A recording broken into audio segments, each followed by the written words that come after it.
We're so happy to be here with State Representative Jaime Foster. Jaime, we're in Ellington. This is your hometown, right? This is my hometown, yeah. So you grew up in Connecticut. Did you grow up in Ellington?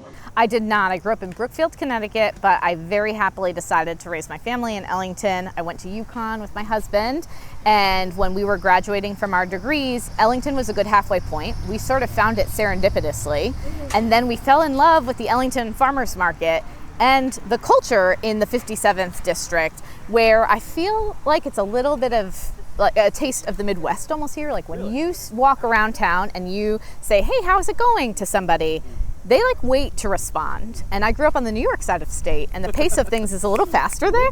And people would say, "Hey, how's it going?" And you would go to respond, but they would already be out the door. "Hey, how you're going?" was like, "Hi." Right. They didn't mean the "how you're going" part. Really want to know. Yeah. But here we want to know. Can I ask, when did you first decide to run for office? And then just finally here, tell us what keeps you engaged in this, again, kind of crazy political time we live in. What keeps you wanting to be on the ballot?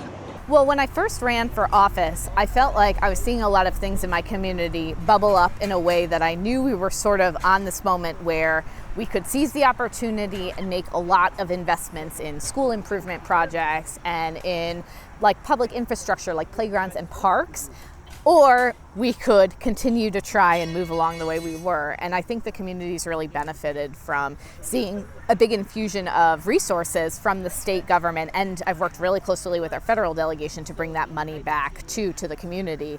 And honestly, that's what keeps me going in office. I tell people all the time as I'm communicating, as I'm running for office, this last year, there were 7 bills that constituents asked me to run when I was door knocking.